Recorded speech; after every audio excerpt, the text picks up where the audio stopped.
Let's go to the other team. In Ohio, this time, in Cincinnati with the Cincinnati Bengals and the Jacksonville Jaguars at Paycor Stadium.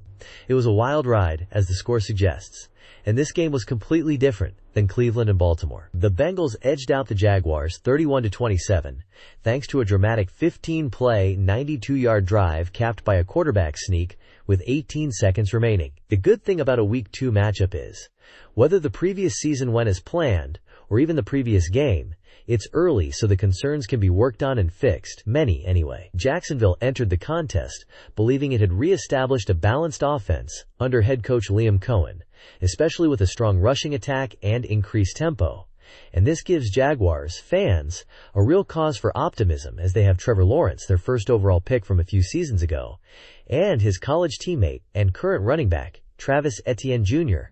But a concern was, could the defense tighten coverage down the stretch, and could the offense finish drives? As it has been for several seasons, Cincinnati's strength lay in their home crowd and receivers, particularly Jamar Chase, who would haul in 14 catches for 165 yards, and the ability to overcome adversity. Unfortunately, the Bengals would lose star quarterback Joe Burrow, which meant they would rely on backup quarterback Jake Browning and red zone execution. Let's look at the quarterback play for this game.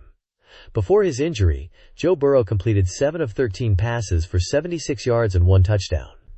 Burrow exited the game with a left toe injury in the second quarter. Jake Browning took over after Burrow's injury and finished 21 of 32 for 241 yards, threw 2 touchdowns and 3 interceptions, and capped the game with a 1-yard quarterback sneak with 18 seconds remaining to give Cincinnati the victory. On the other side, Trevor Lawrence completed 24 of 42 passes for 271 yards, with 3 touchdowns and 2 interceptions.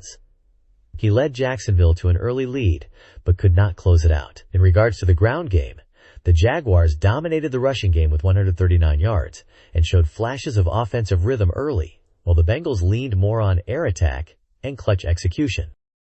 Jacksonville led 17-10 at halftime. Then the teams traded big moments in the third quarter before Cincinnati took control late. In other words, Jacksonville held a late lead in a tense contest, but the Jaguars were unable to sustain their advantage as the Bengals mounted a clutch comeback. Without resorting to hyperbole, in the Battle of the Cats, it was Cincinnati's Tiger that ultimately put down the Jaguars. The game showcased both teams, potential Jacksonville's explosive offense and Cincinnati's resilience under pressure, yet highlighted the fine margins between victory and defeat in close NFL matchups. Jacksonville's yardage totaled 400 yards, while Cincinnati's offense mustered 350. Jacksonville 261 through the air and 139 on the ground. 71 yards from Travis Etienne Jr. and Bashal Tutin with 42 yards.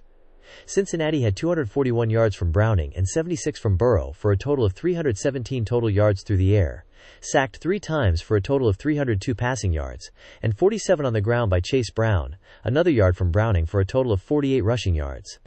Before moving on, a few key highlights included multiple Bengals interceptions, 3, a massive 42-yard touchdown from Browning to T. Higgins, and a bitter miss by the Jaguars when wide receiver Brian Thomas Jr. dropped a pass on 4th and 5 from the Bengals' 7, with about 4 minutes left. Every game matters, obviously.